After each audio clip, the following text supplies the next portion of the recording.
ఎన్టీఆర్ గారు, బాలకృష్ణ గారు, జూనియర్ ఎన్టీఆర్ గారు. వీళ్ళ ముగ్గురులో ఏమన్నా తేడాలు లేకపోతే ఏమన్నా పోలికలు మీకు ఏమన్నా కనిపించాయండి? ఎవరిలో?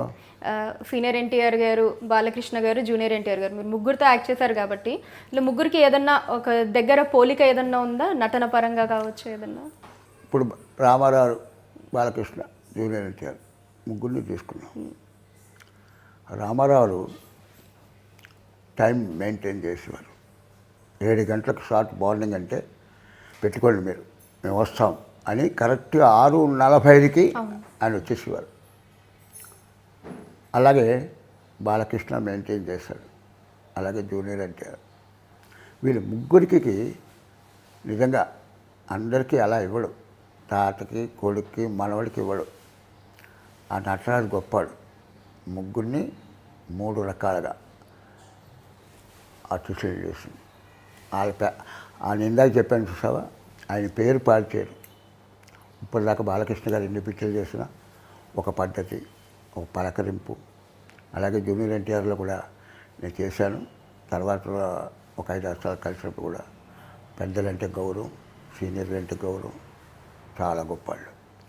వాళ్ళ ముగ్గురులో నేనంటే ఎప్పుడైనా సరే మామిడి టెంక నాటితే మామిడి చెట్టే వస్తుంది, వేప ఇది కాయ వాటే వేప చెట్టే వస్తుంది. అందుకు రామారావు గారు నాటిన చెట్లు కనుక వాళ్ళందరూ ఒకటే, మామిడి పళ్ళే కాస్తాయి, బంగిలి పిల్లకాయలే కాస్తాయి.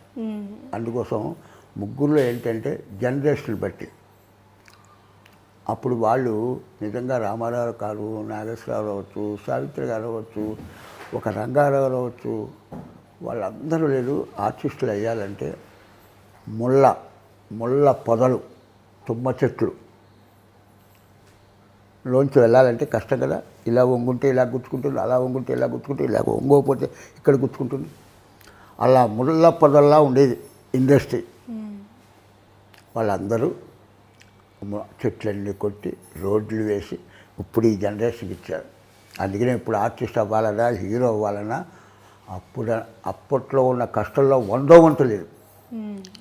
ఇప్పుడు డబ్బు ఉండాలి, హీరో అయిపోవచ్చు, డబ్బు ఉండాలి, సినిమా తీసేయచ్చు. ఇప్పుడు ఎందుకంటే వాళ్ళు పిల్లర్స్ ఆఫ్ ది ఇండస్ట్రీ. వాళ్ళందరూ మనకు ఆ చెట్లు ముళ్ళ కంచెల నుంచి వెళ్ళి చెట్లన్నీ కొట్టి రోడ్లు వేసి ఇప్పుడు ఒక రహదారులని ఏర్పాటు చేశారు. అందుకనే ఇప్పటికీ అప్పటికి వాళ్ళు మహానుభావులు. That is the golden age. వాళ్ళే పునాదులు. సినిమా అంటే ఏంటో చెప్పిన వాళ్ళు.